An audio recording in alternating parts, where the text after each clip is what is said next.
각자의 계절.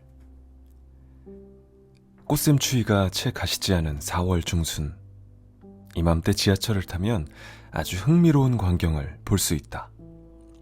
니트에 얇은 패딩까지 덧입은 사람과 반팔을 입은 사람이 나란히 앉아있는 모습. 분명 같은 시공간임에도 두 개의 계절이 나란히 앉아있는 모습. 그 와중에 나는 꿋꿋이 패딩을 챙겨 입은 이의 용기에 박수를 보낸다.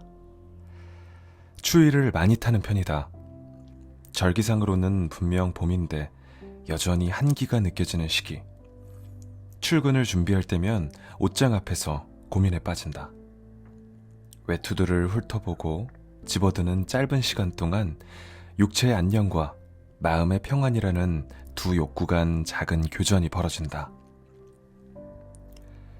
통상 승기를 잡는 것은 후자이다. 4월에 패딩이라니 이상하게 보일 거야. 점심 먹으러 나갈 때 회사 사람들이 한마디씩 하겠지? 따위의 염려들이 추동하고 에이, 뭐 오늘은 괜찮겠지 뭐 하는 낙관이 쐐기를 박는다. 패딩으로 향하는 손을 거두고 얇은 재킷을 챙겨 입는다. 하지만 싸늘한 바깥 공기를 마주하는 순간 여지없이 후회하고 마는 것이다. 종일 벌벌 떨다가 결국 다음날 몸져 누운 적이 한두 번이 아니다. 몸소 체득한 이 단순한 진리를 난 거의 매번 망각한다.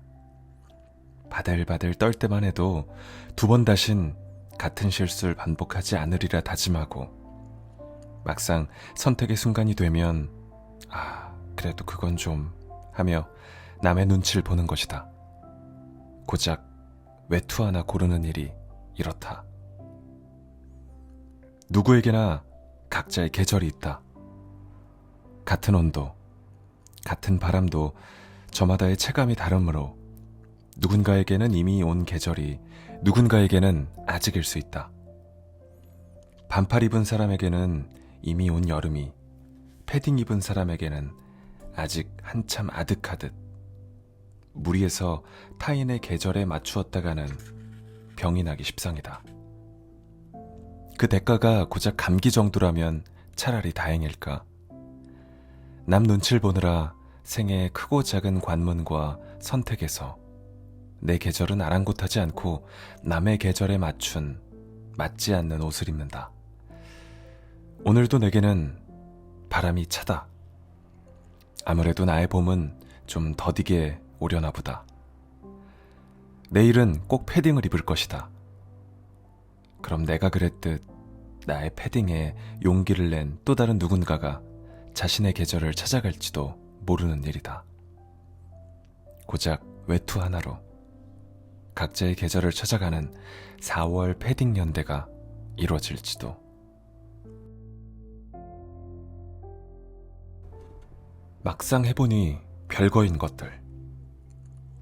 어릴 적부터 우리 집은 부모님 결혼기념일을 중요한 가족 행사로 챙기곤 했다.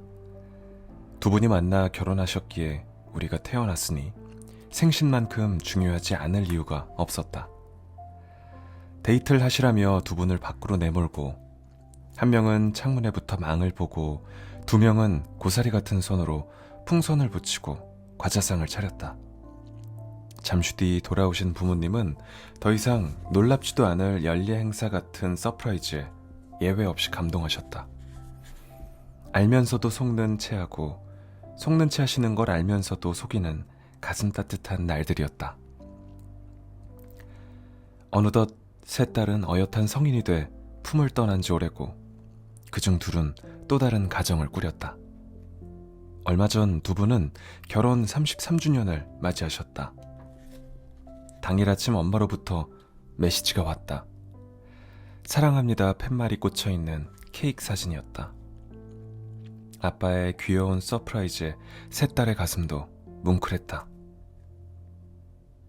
별거 아닐 줄 알았는데 막상 해보니 별거인 것들이 종종 있다. 이 어려운 걸 어떻게 이렇게 많은 사람들이 하지? 같은 것들. 처음엔 기타였다. 풍류 좀 즐긴다 하는 이들은 너나 할 것 없이 곧잘 치길래 쉽게 생각을 했었는데 빠르게 코드를 바꿔가며 주법까지 유지하는 건 내게는 퍽 버거운 일이었다. 그 다음은 직장 생활이었다. 신입사원 시절 고됐던 어느 날의 퇴근길. 난 3년도 채 하지 않고 이렇게 지치는데 아빠는 어떻게 30년을 넘게 하셨을까? 새삼 먹먹한 마음이 일어 지하철에서 혼자 엉엉 눈물을 쏟은 적이 있다. 그리고 그 다음이 바로 결혼이다. 어느덧 나도 결혼 5주년을 맞았다. 세상 사람들이 다 하고 살길래 그런 줄로만 알았는데 막상 내가 해보니 서로 다른 두 사람이 만나 평생을 사랑하고 배려하며 가정을 꾸려나가는 건 사실 기적 같은 일이었다. 아직 경험해보진 못했지만 부모가 되는 건 더 말할 것도 없으리라. 이 어려운 걸 엄마 아빠는 어떻게 33년을 하셨을까? 모르긴 몰라도 두 분 또한 많은 우여곡절이 있었을 것이다. 부모님의 맞잡은 두 손이 새삼 더 위대해 보이는 까닭이다. 어릴 땐 슈퍼맨 같던 부모님이 머리가 커가면서 점점 안쓰러워지더니 사회인이 되고 가정을 꾸리고 막상 해보니 별거인 생의 문턱을 하나씩 넘어가면서 다시 태산처럼 커 보인다. 아니, 사실 한 해 한 해 거듭할수록 느끼는 건 세상살이 자체가 별거라는 건데 이 어려운 걸 엄마는 어떻게 버티고 아빠는 어떻게 견뎠을까? 예전엔 흘려듣기만 했던 부모님의 조언 하나하나가 가슴 깊이 와 박힌다. 오래전부터 입버릇처럼 하셨던 말씀들의 의미도 이제야 어렴풋하게나마 짐작해본다. 아빤 우리 딸들이 빨리 집에 가고 싶다 하는 집을 만드는 게 꿈이야. 이 짧은 말 한마디에 담긴 그 깊은 의미를 이미 집을 떠난 이제는 조금 알 것도 같다.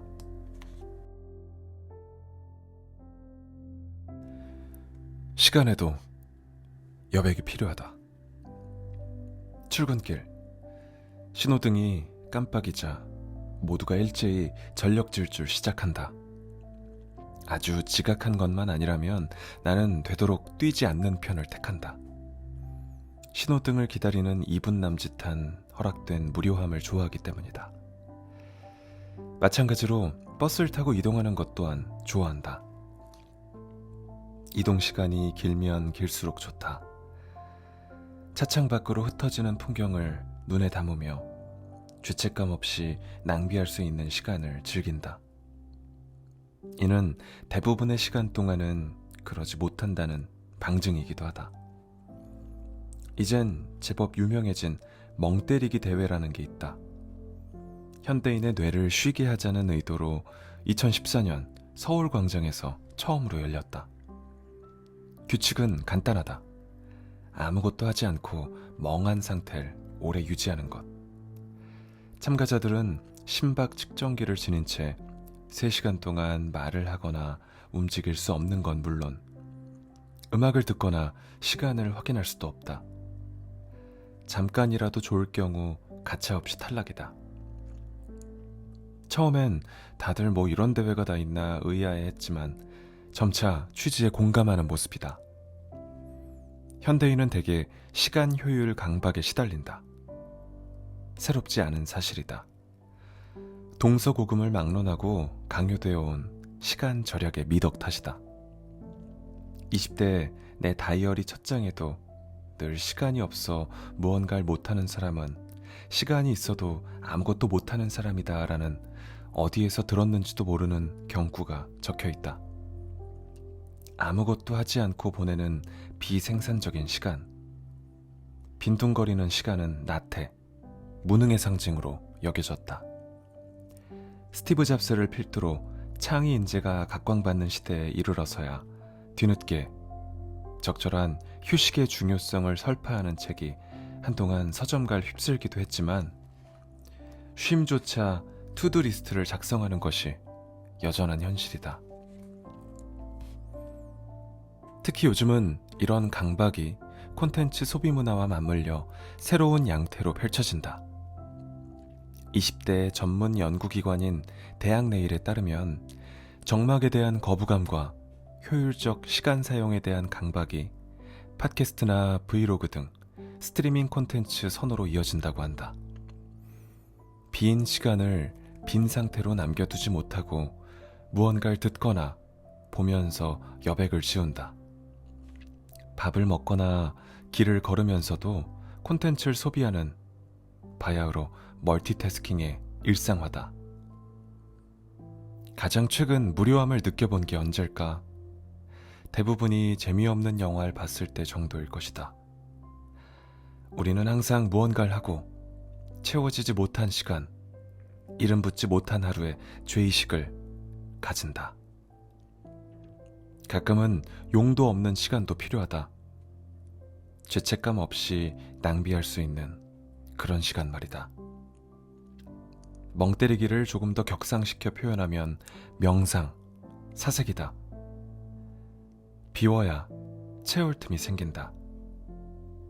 효율이라는 명목하에 모든 시간을 여백 없이 빼고기 채우기만 한다면 그 어느 틈으로도 내적 대화는 이루어질 수 없을 것이다.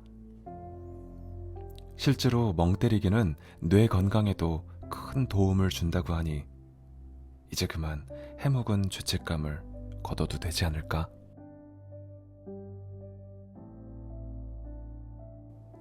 있는 그대로의 내 얼굴을 사랑하는 법. 비가 퍼붓던 날 한 스튜디오를 찾았다. 오래전부터 기대해왔던 사진 촬영을 위해서였다. 천편일률적인 인공의 증명사진이 아니라 있는 그대로의 나를 찍어준다는 곳이었는데 예약 경쟁이 엄청나다는 후문에 지레 겁을 먹고 엄두를 못 내던 터였다. 그러던 어느 출근길 몇 장 남지 않은 달력을 보고 화들짝 놀라 예약을 알아봤다. 마침 운 좋게 대표 작가님 시간을 쟁취할 수 있었다. 여태껏 사진 한 장에는 지불해 본 적 없는 가격에 손이 후들거렸지만 코로나의 장마에 그 어느 때보다도 밀도 낮은 한 해를 보내고 있는 스스로에 대한 나름의 보상이었다. 오랜 기간 고민만 해오던 버킷리스트는 그렇게 찰나의 현실이 됐다. 마침내 당일 무려 휴가를 냈다. 퇴근 후 부랴부랴 땀에 젖은 모습을 담고 싶진 않았고 진정한 나라고 하면 비단 외관뿐만 아니라 의식도 조금은 안정되고 경건한 상태이고 싶었다. 오래 기다려온 선물에 대한 일종의 예의이기도 했다. 촬영 전 근처 카페에서 일기를 썼다. 사진을 찍기 전 담고 싶은 이미지와 컬러에 대해 대화를 한다기에 그에 대한 답을 준비하고 싶었다. 한참을 썼다 지우기를 반복하다 결국 예의 낯설고 유명한 식당들처럼 전문가의 추천에 기대보기로 했다. 작가님은 기대했듯 멋진 분이었고 기대 이상으로 진솔하게 대화를 이끌어 주셨다.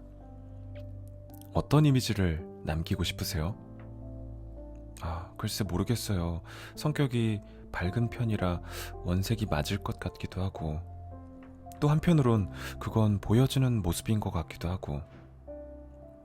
얼마간의 대화 끝에 촬영이 있었고 다시 대화가 이어졌다. 원색보다는 오히려 맑은 컬러가 어울리시는 것 같아요. 대화 끝에 찾은 컬러는 하늘색. 얼굴 중 고치고 싶은 데 있으세요? 저 여기가 좀... 지금 이대로도 너무 좋아요. 강인한 이미지를 지니셨어요. 몇 번의 질문과 납득이 오갔고 질문이 거듭될수록 나는 왠지 내 얼굴의 구석구석이 조금씩 더 좋아졌다. 그리고 그 끝에서 생애 처음으로 이목구비 어느 하나 건드리지 않았지만 가장 마음에 드는 사진을 얻을 수 있었다. 자연 그대로의 모습 중 가장 아름다운 찰나를 카메라에 담듯 있는 그대로의 내 얼굴 중 가장 아름다운 장면이었다. 이렇게 보니 조금 못난 부분도 그런대로 좋아 보였다. 예쁘지 않아도 있는 그대로의 그 모습이 더없이 자연스럽고 어엿했다. 세상에 같은 풍경 하나 없지만 제각각 의미와 매력이 있듯 모든 얼굴에는 각자의 삶과 생각과 개성이 녹아있다는 걸 태어나 처음 체험했다. 저기 걸려있는 사진을 보세요. 여기가 이래서 안 좋아 보이나요? 아니요, 너무 아름다우신데. 타인 얼굴의 개성에는 관대하면서 스스로의 얼굴의 비평균에는 얼마나 냉엄했던가. 이래서 마음에 안 들고 저래서 아쉬웠던 곳곳이 자연 보듯, 작품 보듯, 타인의 얼굴 보듯 대상화하니 오히려 더 아름답게 다가왔다. 그날의 경험은 단순히 사진 한 장을 찍기 위한 과정이 아닌 체험 그 자체였다. 여전히 휴대폰 생카메라 속에 나는 낯설고 창피하다. 가능하면 갖은 필터와 보정 뒤로 숨고 싶고 외려 그 편이 더 친숙하기까지 하다. 그리고 그건 한 살 한 살 나이를 먹을수록 더욱 달라지기 어려운 사실일 것이다. 하지만 내 책상 위에 떡하니 놓여있는 그날, 있는 그대로의 나중 가장 아름다운 장면을 나는 두고두고 기억할 것이다. 있는 그대로의 내 얼굴을 사랑하는 법, 그 방법을 알고 난 후에 나는 더 이상 전과 같을 수 없다.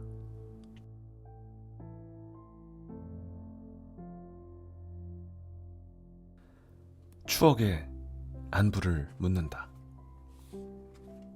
근 몇 달 만에 조심스러운 마음으로 모임에 나섰다.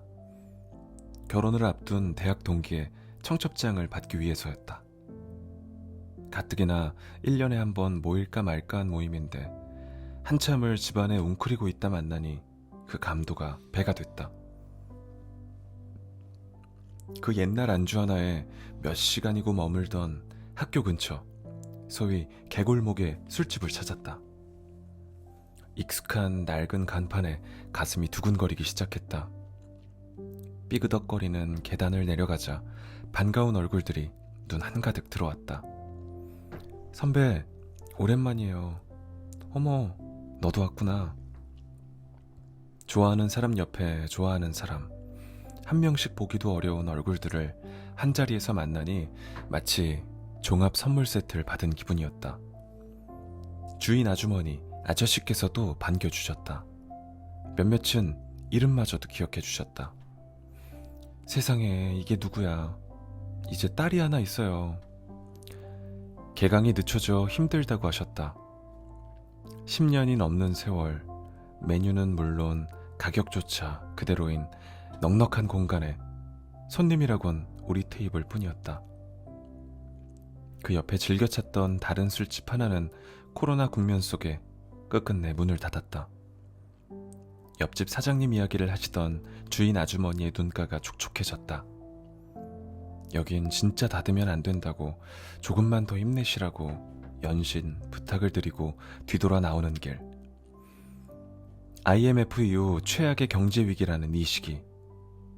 참 많은 이들의 소중한 공간들이 쓰러져 갔겠구나 새삼 깨달았다. 뒤이어 학교 광장을 찾았다. 익숙한 조형물이 눈에 들어오자 대학 시절의 추억들이 몽글몽글 피어올랐다.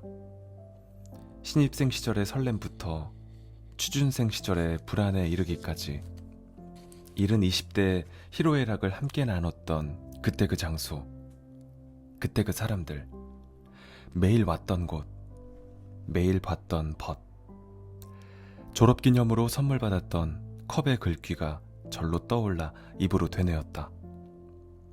그 옛날처럼 둘러앉아 좋아하는 노래들을 하나씩 선곡했다. 노랫말을 따라 부르며 한 명 한 명의 얼굴을 다시 찬찬히 들여다봤다. 보고 싶은 마음조차 잊고 살았지만 생각보다 서로가 고팠구나 싶어 피식 웃음이 나왔다. 외롭고 치열했던, 때때로 두려웠던 시간들을 돌아보며 느끼는 건 결국 우리는 온기 없이 살 수 없는 존재라는 거. 익숙함에 소중한 줄 몰랐던 보통의 나날, 관계들이 사실은 가장 깨지기 쉽고 귀한 가치라는 것. 경계는 늦추지 않되 조금씩 기존의 삶으로 돌아갈 채비를 해야 할 때 추억의 장소들이, 관계들이 안녕한지 조심스레 안부를 묻는다. 완전한 일상을 되찾을 때까지 부디 조금만 더 버텨달라.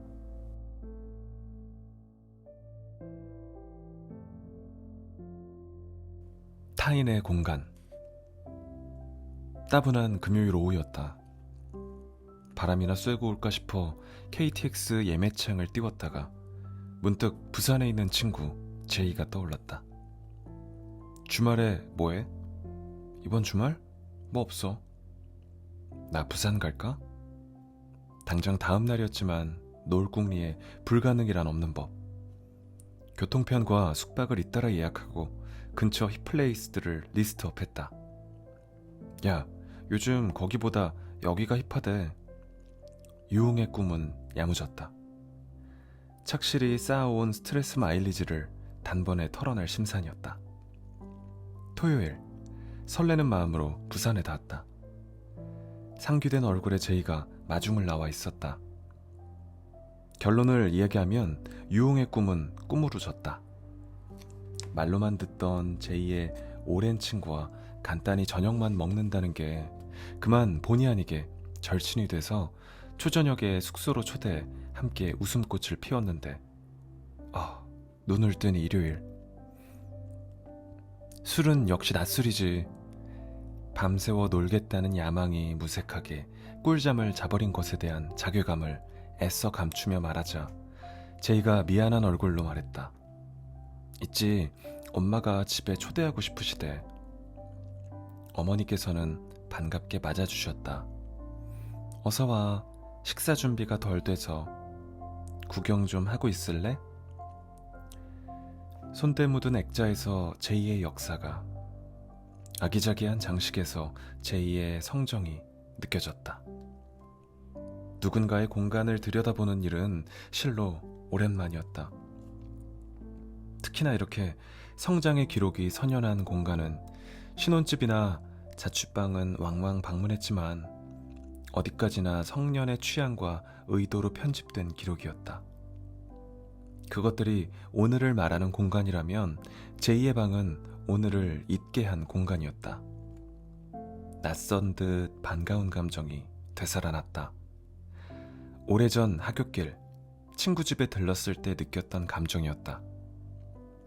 그렇게 본의 아니게 친구의 친구와 함께 놀고 친구네 집에 놀러가 친구의 어머니께서 차려주시는 아침밥을 먹은 완벽하게 건전한 여행이 완성됐다. 관계 또한 삶을 형성하는 무형의 공간이라면 그 여행에서 나는 제2의 유무형의 공간을 모두 섭렵한 셈이었다. 공간은 많은 걸 이야기한다.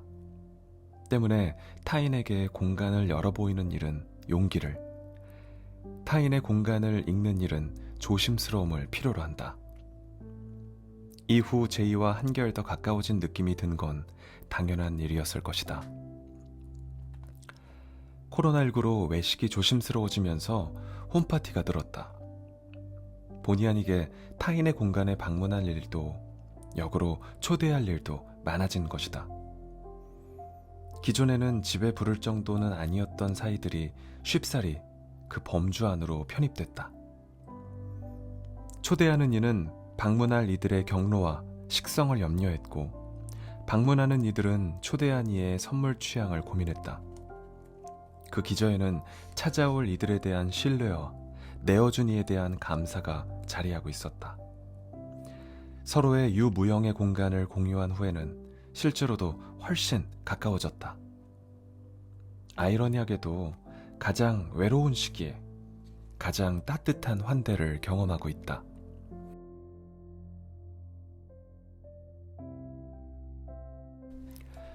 어차피 헤어질 거라면. 오래전 홀로 나이아가라 폭포에 갔을 때 일이다. 비수기여서 그런지 단체 관광객들이 갈 만한 동선을 피해 다녀선지 한국인이라고는 한 번도 마주치지 못했다. 그러다가 캔맥주라도 사려고 들어선 편의점에서 한국인으로 보이는 사람을 만나 반가운 마음에 말을 건넸다. 혹시 한국인이세요? 여기가 좋다더라, 이 식당은 별로더라 하는 가벼운 대화가 이어졌고 한아름하는 맥주가 무겁게 느껴질 때쯤 내가 물었다. 아, 이름이 어떻게 되세요? 순간 그의 당황한 표정을 나는 지금도 잊을 수 없다. 왜요? 당시 미국에서 교환학생을 지내던 난 어차피 안 볼 사이에도 이름을 주고받는 것에 거리낌이 없는 이들의 문화에 어느 정도 적응을 한 터였다. 아니, 적응을 넘어 즐기고 있었다는 표현이 더 맞을지도 모르겠다. 때로는 가식일지언정 미소 띤 얼굴로 주고받는 안부가 좋았고 생면부지 타인의 이름과 일상을 궁금해할 수 있는 여유는 더 좋았다. 같은 버스를 기다리며 지하철 옆자리에 앉아서 의도 없이 공유했던 찰나의 시간들은 지나와서 큰 추억이 됐다. 그러나 한국인의 정서에는 오늘은커녕 지금 보고 말 사이에 이름을 묻는 것이 다소 공포스럽게 느껴졌으리라. 한국 사회에서의 통성명이라는 건 그런 것이었다. 익명에서 기명이 된다는 것, 서로의 일생에 행인 일이 아닌 조연이 된다는 것. 이를 부담스럽게 여기는 것은 어차피 안 볼 사이인데 라는 허무주의가 강하게 작용하기 때문일 것이다. 인연의 길이 내지는 필요로 통성명의 여부, 추억화의 자격을 재단한다. 사실 나도 그런 허무주의에 빠져 지냈던 시기가 있다. 게스트하우스를 전전하던 배낭여행 시절, 만남과 헤어짐을 반복하다 보니 언제부턴가는 이름을 묻는 것조차 소모적으로 느껴졌다. 어느 날부터 인사 외의 소통을 일절 그만뒀다. 어차피 헤어질 사이니까 그 편이 효율적이라고 생각했다. 그리하여 그 여행이 보다 만족스러워졌느냐 하면 전혀 아니었다. 관광지 한두 곳을 더 봤을지언정 도시 자체는 색깔 없이 남았다. 마음을 효율적으로 쓴다는 게 그만 문을 닫아버린 것이었다. 다친 마음으로는 그 어떤 감동도 흐를 수 없었다. 여행이 삶의 환유라면 인생 또한 크게 다르지 않을 것이다. 모든 인연은 헤어짐을 전제로 한다. 다만 그 길이와 밀도가 다를 뿐. 때문에 어차피 헤어질 건데 라는 말은 사실 모든 인연에 해당되는 숙명과도 같다. 어차피 헤어질 인연이니 마음을 내어주지 않겠다는 것. 추억으로서의 가치가 없다는 건 삶 전반에 대한 태도의 다름 아니다. 생의 끝자락에서 바라보는 추억의 가치는 시간의 길이에 비례하지 않을지도 모른다. 기욤 미소의 동명소설을 원작으로 한 영화 당신 거기 있어줄래요에는 이런 대사가 나온다. 아빠, 만약에 보고 싶은 사람이 있는데 그 사람을 볼 수 없을 땐 어떻게 해야 돼? 행복했던 때를 생각해. 그 사람하고 가장 행복했던 순간, 그 기억만으로도 사라져. 우리 어차피 헤어질 테지만 그래도 추억은 남는다. 때때로 다칠지언정 모든 찰나의 추억을 향해 활짝 열려있는 사람이고 싶다.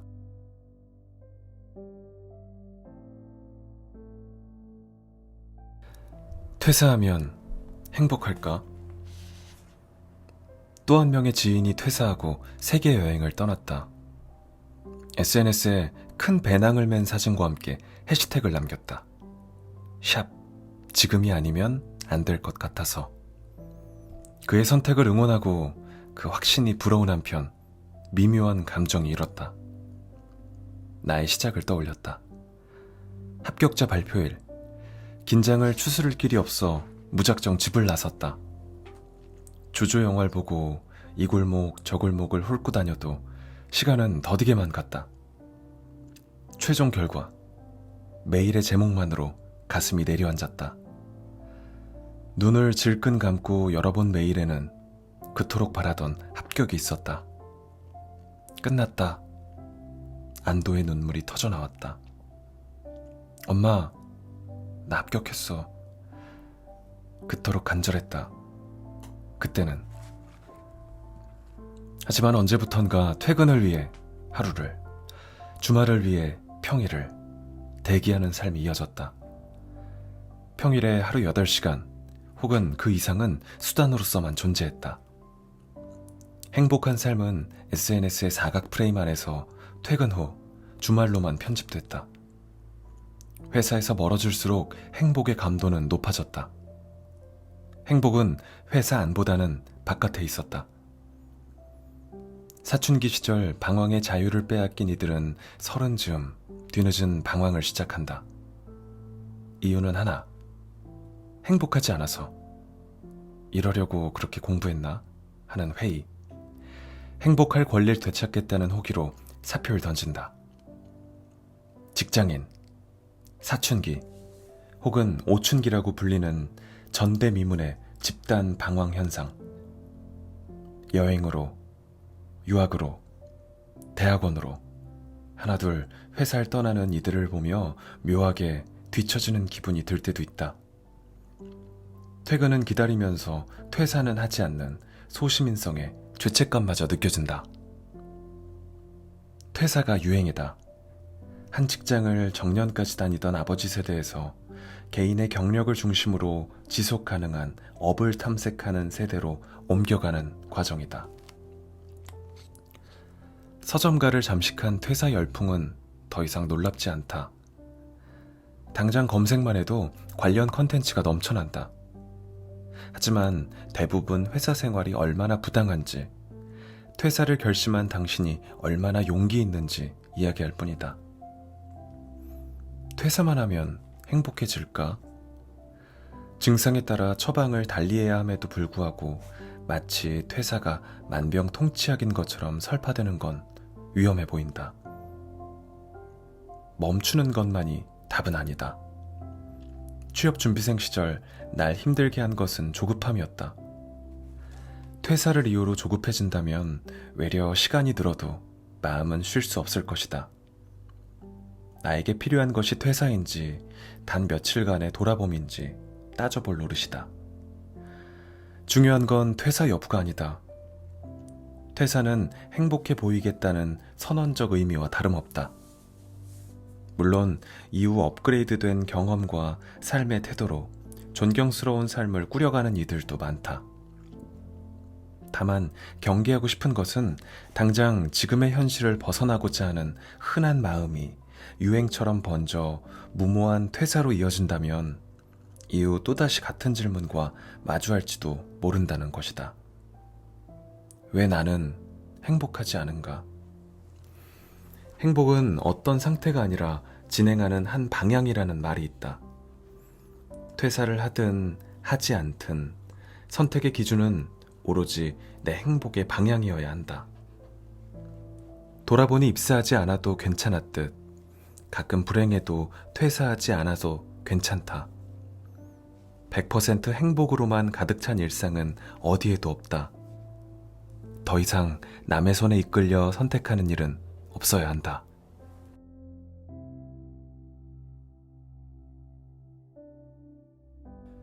당신의 일상을 바로잡는 힘. 왜 가끔 그럴 때가 있지 않은가? 스스로가 뒤틀려 있다는 생각이 들 때, 끝도 없는 바닥으로 침잠하고 있다고 느낄 때, 모든 것이 실패한 것 같고 손 쓸 수 없거나 그럴 에너지가 남아있지 않다고 여겨질 때, 증상이야 끝도 없이 열거할 수 있지만 최대한 객관적 용어를 빌려 정의하자면 무기력증, 더 나아가 가벼운 우울증 정도라고 말할 수 있을 것이다. 이럴 때 난 다이어리 한쪽에 부적처럼 새겨넣은 매뉴얼을 펼친다. 무기력을 극복하는 방법, 일종의 비상조치 매뉴얼인 셈이다. 대단한 건 없지만 이 모든 증상을 단번에 털어버릴 수 있는 치트키인 여행의 처방이 불가한 요즘, 혹여 작은 도움이라도 될까 싶어 공유한다. 먼저 준비 운동은 출근 전 갖는 모닝 카페 타임이다. 원래도 힘들고 의욕이 없을 때는 특히 더 힘들지만 평소보다 딱 1시간만 일찍 일어나자. 그리곤 출근 전 잠시 근처 카페에 들르는 것이다. 집, 사무실로는 안 되고 반드시 제3의 공간이어야만 한다. 아침 카페 특유의 분주하면서도 차분한 분위기가 있다. 커피 향기, 주문을 주고받고 커피를 내리는 소리, 책을 읽거나 신문을 보며 각자의 방식으로 하루를 준비하는 사람들. 차례로 감각을 깨운 뒤 마침내 따뜻한 커피까지 한 모금 하고 나면 다시 중심을 잡을 용기가 생겨난다. 뒤이어 핵심은 운동과 독서다. 역시 평소 습관이 되어 있지 않다면 쉽지 않은 일이겠지만 신용만으로도 충분하다. 헬스장을 찾아 땀을 뻘뻘 흘리는 그런 운동 말고 단 10분이라도 짬을 내서 이동을 위한 수단으로서의 걷기가 아닌 목적으로서의 걷기. 산책을 하는 것. 첫 페이지부터 끝 페이지까지 한 글자 한 글자 공부하듯 읽어나가는 그런 독서 말고 단 한 페이지만이라도 손으로는 종이의 질감을 느끼고 입으로는 문장의 리듬을 느끼는 것. 별거 아닌 것 같지만 매일 조금씩이라도 걷고 읽는 것만으로도 일상은 그 정열을 바로잡는다. 여유가 된다면 활용 점정으로 퇴근 후 요리를 추천한다. 귀갓길에 사서 들어가는 포장 음식, 배달 음식, 그도 아니면 가정 대체식으로 해결하던 끼니 대신 재료를 썰고 만지며 스스로를 위한 한 끼 식사를 대접하는 것이다. TV를 켜도 휴대폰만 검색해도 각종 레시피가 넘쳐나는 요즘이니 크게 어려울 건 없겠지만 영 자신이 없는 요알못이라도 걱정하지 마시라. 우리에게는 김치볶음밥이 있다. 산출물이 중요한 것이 아니다. 작더라도 무언가를 만들어 성취하는 과정과 스스로를 대접하는 의식 그 자체의 의미가 있다. 거리 곳곳에 코로나 심리상담 지원 현수막이 눈에 띈다. 감염에 대한 공포와 사회적 거리두기의 장기화로 코로나 블루가 사회적 문제로 대두되는 요즘, 그 어느 때보다도 일상을 지키는 힘이 간절하다. 별거 아닌 줄 알았던 매일의 위대함을 날로 느끼는 시기지만 그 오늘들을 바로잡는 힘은 의외로 사소한 것들로부터 비롯될 수 있다. 당신의 일상을 바로잡는 힘은 무엇인가? 그 이야기들도 참으로 궁금하다.